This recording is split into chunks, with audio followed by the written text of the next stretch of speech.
जय भीम नमो बुद्धा साथियों। मैं हूं राम लखन और स्वागत है आपका हमारे YouTube channel writing and speech में। तो आते हैं बिना किसी विलंब के सीधे मुद्दे पर। तो आज का टॉपिक है वेटिंग फॉर ए वीज़ा से पांचवा टॉपिक है। इसमें परम पूज्य बाबा साहब अम्बेडकर एक सरकारी स्कूल अध्यापक के जीवन की घटना को बताते हैं जो प्रकाशित हुआ था यंग इंडिया, जो महात्मा गांधी के यहाँ से जो अखबार निकलता था जिसका नाम था यंग इंडिया। इसमें घटना छपी थी 12 दिसंबर 1929 को। वो घटना थी इस प्रकार से कि एक अध्यापक किस तरह से अपनी पत्नी की जान बचाने के लिए डॉक्टर से गिड़ा रहा है या उसे मना रहा है कि भाई मेरी पत्नी का इलाज कर दीजिए, और इलाज करने से वो मना कर देते हैं। यही इस घटना की मुख्य खास बात है। अब वो उसमें है क्या कि एक स्कूल अध्यापक है, सरकारी स्कूल में एक अध्यापक है जो शूद्र हैं, और चूंकि ब्रिटिश रूल चल रहा था तो शूद्र अध्यापक भी हो सकता था। यदि ब्रिटिश रूल नहीं होता तो शूद्र तो अध्यापक क्या पढ़ ही नहीं सकता, तो अध्यापक होता कैसे।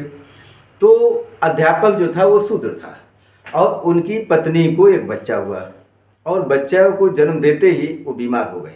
उनकी पसली में दर्द होने लगा, सांस उखड़ने लगी, बहुत सारी प्रॉब्लम हो गई, पेट में दर्द होने लगा, और इतनी ज़्यादा पीड़ा होने लगी उनको असहाय हो गया। तो उनके जो पति थे अध्यापक महोदय, इन्होंने जा करके डॉक्टर से ये दरख्वास्त की, डॉक्टर साहब मेरी पत्नी बहुत बीमार है, उनका इलाज कर लीजिए, देख लीजिए चल के। डॉक्टर ने मना कर दिया। मना किया उसका एक ही कारण था कि वह जो अध्यापक था वो थे शूद्र और ये थे सवर्ण। अब वो जाकर के गरासिया दरबार था, नगर सेठ, वहाँ पर गुहार लगाई अध्यापक महोदय ने। तो तब जाकर के वो डॉक्टर राजी इस बात पे हुआ कि पहले तो 2 रुपये फीस दी जाए उनको, और दूसरी चीज़ उस बस्ती के बाहर यदि बच्चे और बच्चे की माँ को लाया गया तो ही वो देखेंगे। ये बात अध्यापक महोदय ने स्वीकार की और अपनी पत्नी और बच्चे को गांव के बाहर, या कहें कि अपनी जो बस्ती थी शूद्रों की, उससे बाहर लेके गए। रात को करीब 10 बज रहा था। तो डॉक्टर साहब ने ना तो पत्नी को देखा, ना ही उनके बच्चे को देखा, मरीज को नहीं छुआ, ना ही बताया इन्हें क्या है। एक थर्मामीटर निकाला और एक मुस्लिम व्यक्ति पास में खड़े थे उनको दिया।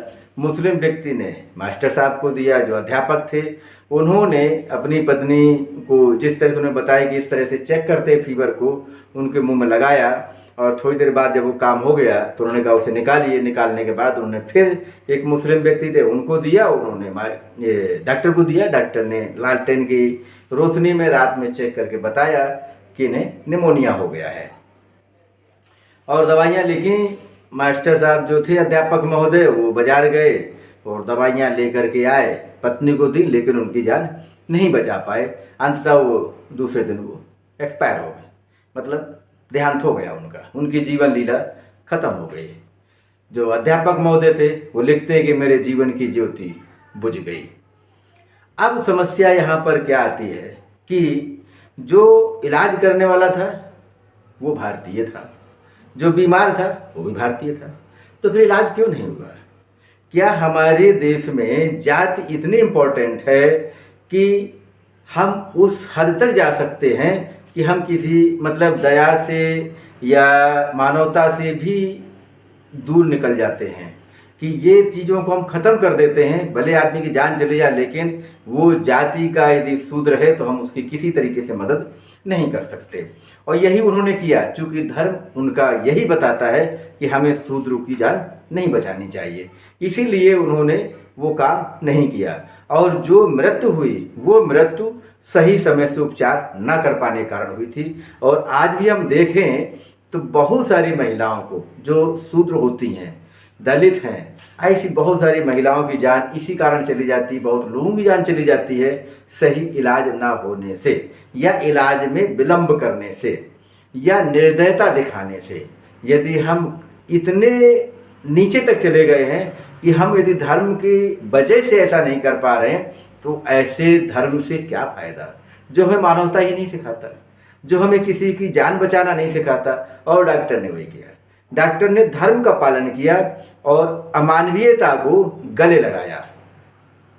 धर्म का पालन करते हुए अमानवीयता को गले लगाया, मानवता उन्होंने नहीं दिखाई।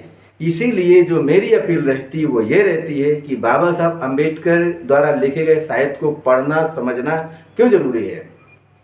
क्योंकि जिस तरह से बाबा साहब अम्बेडकर समाज की व्याख्या करते हैं, समाज की बुराइयों को बताते हैं, उनका उपचार बताते हैं, वो कहीं नहीं बताया गया।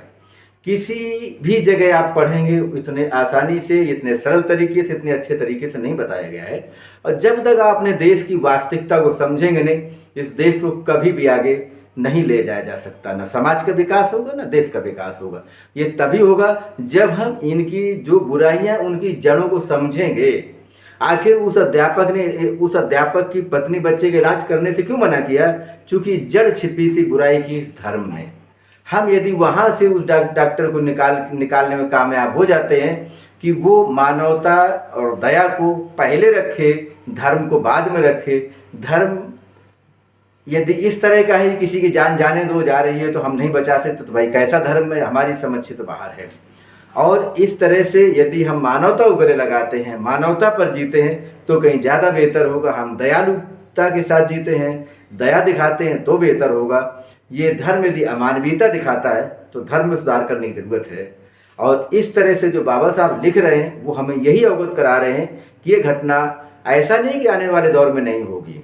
आज जो आप देख रहे हैं ना, ये घटना 1929 में इसीलिए लिखा गया कि आगे भी ये होता रहेगा। लोगों ने वो समय पढ़ा लेकिन नहीं समझा, फिर पढ़ा फिर नहीं समझा होगा, फिर हो सकता है ना पढ़ा हो, फिर पढ़े फिर नहीं समझ में आया कि ये इसलिए लिखा गया है कि ये घटनाएं आने वाले दौर में इसी तरह चलती रहेंगी यदि इन्हें नहीं रोका गया। और ये उस बात का हिस्सा है जहाँ पर बाबा साहब अम्बेडकर के जो गुरु थे डेवी साहब, वो एक जगह लिखते हैं रिलेशन ऑफ कास्ट में, उनकी बात को लिखते हैं बाबा साहब अम्बेडकर कि हमारे समाज पर बहुत सारी पुरानी घिसी पिटी बातों का बोझ होता है।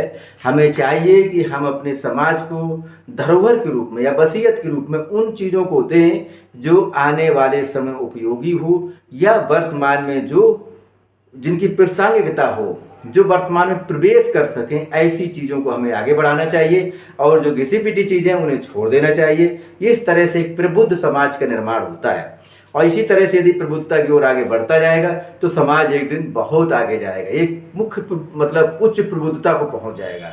तो हमें चाहिए कि जो बुराइयां हैं उन्हें यहाँ ख़त्म करें और आगे अच्छी बातों को ले जाएं। बाबा साहब अम्बेडकर इसीलिए लिखे हैं कि ये बुराइयां जो हैं इन्हें जब तक ख़त्म नहीं किया जाएगा तब तक ऐसे ही चलती रहेंगी। इसलिए कोई ये नहीं कह सकता कि जो घटना घटी आज है, पहले नहीं थी, पहले भी थी। और यदि आज है इसका मतलब तब से अब तक हमने उसको कोई सुधार नहीं कर पाया, तो हमें सुधार करना चाहिए। Thank you very much. जय भीम, नमो बुद्धाय।